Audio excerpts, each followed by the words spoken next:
ನಾವು ಬಾಳೆ ಎಲೆಯಲ್ಲಿ ಊಟ ಮಾಡೋದ್ರಿಂದ ನಮ್ಮ ಆರೋಗ್ಯನ ನಾವು ಕಾಪಾಡ್ಬೋದು, ಅಂದರೆ ನಮ್ಮ ಆರೋಗ್ಯ ಚೆನ್ನಾಗಿರುತ್ತೆ ಅಂತ ಹೇಳ್ತಾರೆ. ಇದರಲ್ಲಿ ಏನಾದರೂ ಸತ್ಯ ಇದೆಯಾ ಅಂತ ನೋಡ್ತಕ್ಕಂಥ ಒಂದು ಕೆಲಸ ಮಾಡೋಣ ಅಂತ. ಈಗ ನೋಡಿ, ನಮ್ಮ ಭಾರತೀಯ ಸಂಸ್ಕೃತಿನಲ್ಲಿ ಏನಿದೆಯಲ್ಲ, ಇದರಲ್ಲಿ ಆಹಾರ ಸೇವಿಸತಕ್ಕಂಥ ಒಂದು ಸಮಯದಲ್ಲಿ, ಅದರಲ್ಲೂ ವಿಶೇಷವಾಗಿ ಹಬ್ಬಗಳಲ್ಲಿ ಅಥವಾ ಅನೇಕ ವಿಶೇಷ ಫಂಕ್ಷನ್ಗಳಲ್ಲಿ, ಕಾರ್ಯಕ್ರಮಗಳಲ್ಲಿ ಏನು ಮಾಡ್ತಾರೆ, ಬಾಳೆ ತಟ್ಟೆ ಬದಲಾಗಿ ಬಾಳೆ ಎಲೆಯನ್ನು ಉಪಯೋಗಿಸತಕ್ಕಂಥ ಒಂದು ಪದ್ಧತಿ ಇದೆ ನಮ್ಮ ದೇಶದಲ್ಲಿ. ಸರಿ, ಇದು ಒಂದು ಕೇವಲ ಆಚರಣೆ ಅಲ್ಲ. ನಾವು ಆಚರಣೆ ಇದೇನೋ ಸುಮ್ಮನೆ ಮಾಡ್ಕೊತ ಬಂದಿದ್ದಾರೆ, ಹಾಗೆ ಮಾಡ್ತಾ ಇದ್ದೀವಿ ಅಂತ ಅನ್ಕೋತೀವಿ. ಇದೊಂದು ಕೇವಲ ಆಚರಣೆ ಅಲ್ಲ, ನಮ್ಮ ಹಿರಿಯರು ಆರೋಗ್ಯವನ್ನು ಕಾಪಾಡಬೇಕು ಅನ್ನೋ ಒಂದು ಉದ್ದೇಶದಿಂದ ಮಾಡಿರ್ತಕ್ಕಂಥ ಒಂದು ಪದ್ಧತಿ. ಸರಿ, ಬಾಳೆ ಎಲೆ ಉಪಯೋಗಿಸಿ ನಾವು ಯಾವ ರೀತಿ, ಬಾಳೆ ಎಲೆಯಲ್ಲಿ ಊಟ ಮಾಡಿ ನಾವು ಯಾವ ರೀತಿ ನಮ್ಮ ಆರೋಗ್ಯವನ್ನು ಕಾಪಾಡ್ಕೋಬೋದು, ಇದರಲ್ಲಿ ವೈಜ್ಞಾನಿಕವಾಗಿ ಏನಾದರೂ ಒಂದು ಉತ್ತರ ಇದೆಯಾ ಅಂತ ನೋಡೋದಾದರೆ, ಮೊದಲನೇದಾಗಿ ಈ ಬಾಳೆ ಎಲೆ ನೋಡಿದರೆ ಒಂದು ಶೈನಿಂಗ್ ಇರುತ್ತೆ, ಪಳಪಳ ಅಂತ ಹೊಳಿತಾ ಇರ್ತದೆ. ಅಂದರೆ ಇದ್ರ ಮೇಲ್ಗಡೆ ಒಂದು ವ್ಯಾಕ್ಸ್, ಅದರ ಆಯಿಲಿ ಕೋಟಿಂಗ್ ಇರ್ತದೆ. ಇದು ನ್ಯಾಚುರಲ್ ಆಗಿರ್ತಕ್ಕಂಥ ಒಂದು ಆಯಿಲಿ ಕೋಟಿಂಗು. ಈ ಒಂದು ಕೋಟಿಂಗ್ ಇರೋದ್ರಿಂದ ಏನಾಗುತ್ತೆ, ಈ ಒಂದು ಬ್ಯಾಕ್ಟೀರಿಯಾ ಆಗಲಿ, ಈ ಒಂದು ವೈರಸ್ ಆಗಲಿ, ಈ ಒಂದು ಫಂಗಸ್ ಆಗಲಿ ಅದರ ಮೇಲೆ ಬೆಳೀಲಿಕ್ಕೆ ಅವಕಾಶ ಆಗೋದಿಲ್ಲ. ಯಾವಾಗ ಇದರ ಮೇಲೆ ಬೆಳೆಯೋದಿಲ್ವೋ, ಬ್ಯಾಕ್ಟೀರಿಯಾಗಳು ಬೆಳೆಯೋದಿಲ್ಲೋ, ಇದರ ಮೇಲೆ ಆಹಾರ ಸೇವಿಸೋದ್ರಿಂದ ನಮಗೆ ಯಾವುದೇ ರೀತಿಯ ಒಂದು ಇನ್ಫೆಕ್ಷನ್ ಆಗೋದಿಲ್ಲ. ನೋಡಿ, ನಾವು ತಟ್ಟೆಯಲ್ಲಿ ಊಟ ಮಾಡ್ತೀವಿ, ತಟ್ಟೆಯನ್ನು ಸರಿಯಾಗಿ ತೊಳೆದಿರಲ್ಲ ಅಂತ ಅಂದರೆ, ಅಂಥ ತಟ್ಟೆಯಲ್ಲಿ ಊಟ ಮಾಡಿದಾಗ ನಮಗೆ ಇನ್ಫೆಕ್ಷನ್ ಆಗ್ತಕ್ಕಂಥ ಒಂದು ಇನ್ಫೆಕ್ಷನ್, ಬ್ಯಾಕ್ಟೀರಿಯಲ್ ಅಥವಾ ವೈರಲ್ ಇನ್ಫೆಕ್ಷನ್ ಆಗ್ತಕ್ಕಂಥ ಒಂದು ಸಾಧ್ಯತೆ ಇರ್ತದೆ. ಬಟ್ ಆದರೆ ಒಂದು ಬಾಳೆ ಎಲೆ ನಾವು ಇನ್ನು ಕ್ಲೀನ್ ಮಾಡೋದಲ್ಲೇ ಕೂಡ ಬಾಳೆ ಎಲೆಯನ್ನು ನಾವು ಉಪಯೋಗಿಸೋದ್ರಲ್ಲಿ ಊಟ ಮಾಡೋದ್ರಿಂದ ಯಾವುದೇ ರೀತಿಯ ಒಂದು ಇನ್ಫೆಕ್ಷನ್ ಆಗೋದಿಲ್ಲ, ಮೊದಲನೇದಾಗಿ.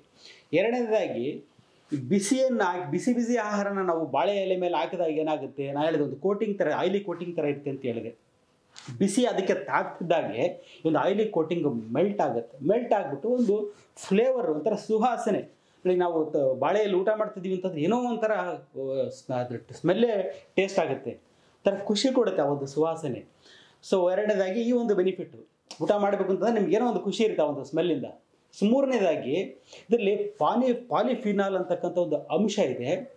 ಇದು ನಾವು ಬಿಸಿ ಆಹಾರನ ನಾವು ಬಾಳೆ ಎಲೆ ಮೇಲೆ ಹಾಕ್ತಿದ್ದಾಗೆ ಇದು ಕರಗಿ ನಮ್ಮ ಆಹಾರದ ಜೊತೆಗೆ ಸೇರಿಕೊಳ್ಳುತ್ತೆ. ಸರಿ, ಯಾಕೆ ಬೇಕಿದು ಪಾಲಿಫಿನಾಲ್ ಅಂತಕ್ಕಂಥದ್ದು? ನೋಡಿ, ಇದು ಸೈಂಟಿಫಿಕ್ ಆಗಿರ್ತಕ್ಕಂಥದ್ದು. ಇದು ಯಾವುದೇ ಇದರಲ್ಲೂ ಹುಡುಕಿಬೇಕು. ಪಾಲಿಫಿನಾಲ್ ಅಂತಕ್ಕಂಥದ್ದು ನ್ಯಾಚುರಲ್ ಆಗಿ ನಮ್ಮ ಬಾಳೆ ಎಲೆಯಲ್ಲಿ ಇರ್ತಕ್ಕಂಥ ಒಂದು ನ್ಯಾಚುರಲ್ ಆ್ಯಂಟಿ ಆಕ್ಸಿಡೆಂಟ್.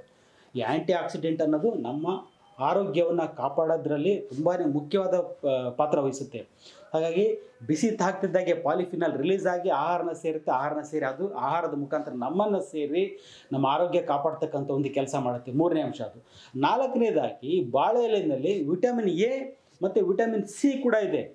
ಸೈಂಟಿಫಿಕ್ ಆಗಿ ಹೇಳ್ತಾ ಇದ್ದ ನಾನು, ವಿಟಮಿನ್ ಎ ಮತ್ತು ವಿಟಮಿನ್ ಸಿ ಈ ಬಾಳೆ ಎಲೆಯಲ್ಲಿರುತ್ತೆ. ಇದು ನಮ್ಮ ದೇಹ ಸೇರೋದ್ರಿಂದ, ಬಿಸಿ ಆಹಾರದ ಜೊತೆಗೆ ನಮ್ಮ ದೇಹ ಸೇರೋದ್ರಿಂದ ಈ ಎರಡು ವಿಟಮಿನ್ ಎ ಮತ್ತು ವಿಟಮಿನ್ ಸಿ ಇಮ್ಯುನಿಟಿಗೆ ಅತಿ ಮುಖ್ಯವಾಗಿ ಬೇಕಾಗಿರ್ತಕ್ಕಂಥ ವಿಟಮಿನ್ಗಳು ನಮ್ಮ ಇಮ್ಯುನಿಟಿ ಲೆವೆಲನ್ನು ಇಂಪ್ರೂವ್ ಮಾಡುತ್ತೆ, ಬೂಸ್ಟ್ ಮಾಡುತ್ತೆ. ನೆಕ್ಸ್ಟ್ ಐದನೇದಾಗಿ ಏನಂತಂದರೆ, ಈ ಕಲರ್ ನೋಡಿ, ಬಾಳೆ ಎಲೆ ಕಲರು ತುಂಬ ಗ್ರೀನ್ ಆಗಿರೋದ್ರಿಂದ ವಿಜುವಲ್ ಪ್ಲೆಷರ್ ಸಿಗುತ್ತೆ ನಮಗೆ. ಅಂದರೆ ನೋಡಿದ್ರೆ, ಆ ಕಲರ್ನ ನೋಡಿದರೆ ಏನೋ ಒಂಥರ ಆನಂದ ಆಗುತ್ತೆ. ಹಾಗಾಗಿ ನಾವು ತಿಂತಕ್ಕಂಥ ಆಹಾರನ ನಾವು ಎಂಜಾಯ್ ಮಾಡ್ತೀವಿ. ಊಟ ಮಾಡ್ಬೇಕಾದ್ರೆ ಕಲರಿಂದನೇ ನಮಗೆ ಊಟನ ಎಂಜಾಯ್ ಮಾಡ್ತೀವಿ. ಜೊತೆಗೆ ಆ ಒಂದು ಸಂತೋಷದಲ್ಲಿ ಏನಾಗುತ್ತೆ, ಎನ್ಸೈಮ್ಸ್ ಕೂಡ ರಿಲೀಸ್ ಆಗುತ್ತೆ, ಡೈಜೆಸ್ಟಿವ್ ಎನ್ಸೈಮ್ಸು. ತಿನ್ನಂಥ ಆಹಾರ ಜೀರ್ಣ ಆಗಲಿಕ್ಕೆ ಬೇಕಾಗಿರ್ತಕ್ಕಂಥ ಡೈಜೆಸ್ಟಿವ್ ಎನ್ಸೈಮ್ಸ್ ಕೂಡ ಈ ಒಂದು ಬಾಳೆ ಎಲೆಯಲ್ಲಿ ಊಟ ಮಾಡಬೇಕಾದ್ರೆ ಏನೋ ನಾವು ಒಂದು ಸಂತೋಷ ನಾವು ಎಂಜಾಯ್ ಮಾಡ್ತೀವಲ್ಲ, ಆ ಟೈಮಲ್ಲಿ ಎನ್ಸೈಮ್ಸ್ ಕೂಡ ರಿಲೀಸ್ ಆಗಿ ಈಸಿಯಾಗಿ ಡೈಜೆಷನ್ ಆಗಲಿಕ್ಕೆ ಸಹಾಯ ಆಗುತ್ತೆ. ನೆಕ್ಸ್ಟ್ ಆರನೇದು ಏನಂತಂದರೆ, ಇದರಲ್ಲಿ ಫ್ಲಾವನಾಯ್ಡ್ಸ್ ಅಂತ ಕೂಡ ಒಂದು ಅಂಶ ಇರುತ್ತೆ. ನೋಡಿ, ಅಗೇನ್ ಪ್ರತಿಯೊಂದು ಕೂಡ ಸೈಂಟಿಫಿಕ್ ಆಗಿರ್ತಕ್ಕಂಥದ್ದು ಫ್ಲಾವನಾಯ್ಡ್ಸ್ ಅಂತ ಅಂಶ ಇರುತ್ತೆ. ಅದು ಕೂಡ ನಮ್ಮ ಆಹಾರದ ಜೊತೆಗೆ ಸೇರಿದಾಗ ಇದೊಂದು ನ್ಯಾಚುರಲ್ ಆಗಿರ್ತಕ್ಕಂಥ ಒಂದು ಆ್ಯಂಟಿಬಯೋಟಿಕ್. ಇದು ನಾವು ಕೆಮಿಕಲ್ ಆ್ಯಂಟಿಬಯೋಟಿಕ್ ಅಂತ ಅಂತೀವಲ್ಲ, ಅದರ ಬದಲಾಗಿ ನ್ಯಾಚುರಲ್ ಆಗಿ ಒಂದು ಆ್ಯಂಟಿಬಯೋಟಿಕ್ ನಮಗೆ ಆಹಾರದಲ್ಲಿದ್ದರೆ ಬಾಳೆ ಎಲೆ ಮುಖಾಂತರ ನಮಗೆ ಆಹಾರದಲ್ಲಿ ಸಿಗುತ್ತೆ. ಏಳನೇದೇನೆಂದರೆ, ಇದರಲ್ಲಿ ಕೆಲವೊಂದು ತುಂಬ ಇಂಪಾರ್ಟೆಂಟ್ ಆಗಿರ್ತಕ್ಕಂಥ ಕೆಲವೊಂದು ಮಿನರಲ್ಸ್ ಕೂಡ ಇರ್ತವೆ ಬಾಳೆ ಎಲೆಯಲ್ಲಿ. ಏನು, ಸೆಲೆನಿಯಮ್ ಇರುತ್ತೆ, ಕ್ಯಾಲ್ಶಿಯಂ ಇರುತ್ತೆ, ಮೆಗ್ನೀಷಿಯಮ್ ಇರುತ್ತೆ, ಫಾಸ್ಫರಸ್ ಇರುತ್ತೆ, ಜೊತೆಗೆ ಪೊಟ್ಯಾಷಿಯಮ್ ಕೂಡ ಇರ್ತದೆ. ನೋಡಿ, ತುಂಬ ಮುಖ್ಯವಾಗಿ ನಮ್ಮ ದೇಹಕ್ಕೆ ತುಂಬ ಮುಖ್ಯವಾಗಿ ಬೇಕಾಗಿರ್ತಕ್ಕಂಥ ಒಂದಿಷ್ಟು ಮಿನರಲ್ಸ್ಗಳು ಯಾವುದಕ್ಕೆ ಬೇಕಾಗ್ತವೆ ಅಂತಂದರೆ, ನಮ್ಮ ದೇಹದಲ್ಲಿ ಉತ್ಪತ್ತಿ ಆಗ್ತಕ್ಕಂಥ ಹಾರ್ಮೋನ್ಸ್ ಉತ್ಪತ್ತಿ ಆಗಲಿಕ್ಕೆ ಈ ಒಂದು ಮಿನರಲ್ಸ್ ಅವಶ್ಯಕತೆ ತುಂಬಾ ಇದೆ. ಎಕ್ಸಾಂಪಲ್ಗೆ ನೀವು ಡಯಾಬಿಟೀಸ್ನಲ್ಲಿ ನಾವು ಇನ್ಸುಲಿನ್ ಅಂತ ಹೇಳ್ತೀವಿ. ಇನ್ಸುಲಿನ್ ಉತ್ಪತ್ತಿ ಆಗಲಿಕ್ಕೆ ಕೂಡ ಒಂದು ಮಿನರಲ್ಸ್ ಅವಶ್ಯಕತೆ ಇದೆ.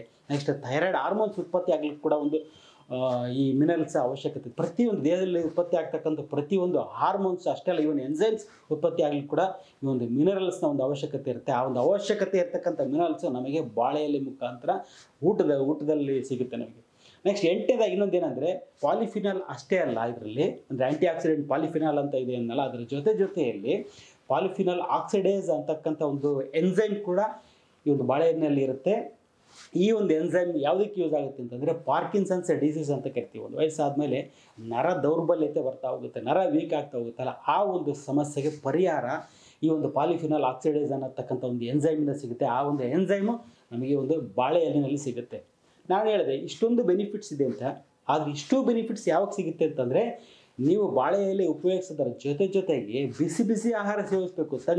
ತಣ್ಣಗಿರೋದು ತಂದು ತಿಂದರೆ ಯಾವುದೇ ರೀತಿ ಯೂಸ್ ಆಗಲ್ಲ. ಏನೋ ಒಂದು ಕಲರ್ ಒಂದು ಬೆನಿಫಿಟ್ ಕೊಡ್ಬೋದು, ಅದು ಬಿಟ್ಟರೆ ಈ ಇಷ್ಟು ಅಂಶಗಳು ನಾವು ಆಹಾರ ಸೇರಬೇಕು ಅಂತ ಅಂದರೆ ಬಿಸಿಯಾಗಿರ್ತಕ್ಕಂಥ ಅನ್ನ, ಬಿಸಿ ಸಾಂಬಾರು ಎಲ್ಲ ಪ್ರತಿಯೊಂದು ಯೂಸ್ ಮಾಡಿದಾಗ ಮಾತ್ರ ಎಲ್ಲ ಬೆನಿಫಿಟ್ ಕೂಡ ನಮಗೆ ಸಿಗುತ್ತೆ. ಇಲ್ಲಿ ನಮ್ಮ ಒಂದು ಸನಾತನ ಧರ್ಮ, ಸನಾತನ ಸಂಸ್ಕೃತಿ ಅಂತ ಏನಿದೆಯಲ್ಲ, ಇದರಲ್ಲಿ ಇರ್ತಕ್ಕಂಥವನ್ನೆಲ್ಲ ನಾವು ಆಚರಣೆಗಳು, ಮೂಢನಂಬಿಕೆಗಳು ಅಂತ ಕೆಲವರು ಹೇಳ್ತಾ ಇರ್ತಾರೆ. ಇವ್ಯಾವು ಕೂಡ ಆಚರಣೆಗಳಲ್ಲ, ಇವೆಲ್ಲ ಏನಂದರೆ ನಮ್ಮ ಆರೋಗ್ಯ ಕಾಪಾಡಲಿಕ್ಕೆ ಅಂತ ಇರ್ತಕ್ಕಂಥ ಜೀವನ ಶೈಲಿ. ಇದ್ಯಾವುದೋ ಒಂದು ಸಂಸ್ಕೃತಿಗೆ, ಒಂದು ಧರ್ಮಕ್ಕೆ ಇರ್ತಕ್ಕಂಥದ್ದಲ್ಲ. ಪ್ರತಿಯೊಬ್ಬ ಮನುಷ್ಯನೂ ಕೂಡ ಅಳವಡಿಸ್ಕೊಳ್ಬಹುದಂಥ ಒಂದು ಆರೋಗ್ಯಕರ ಜೀವನ ಶೈಲಿ. ನಗ್ನಗ್ತಾ ಇರಿ, ಆರೋಗ್ಯವಾಗಿರಿ. ನಮಸ್ಕಾರ.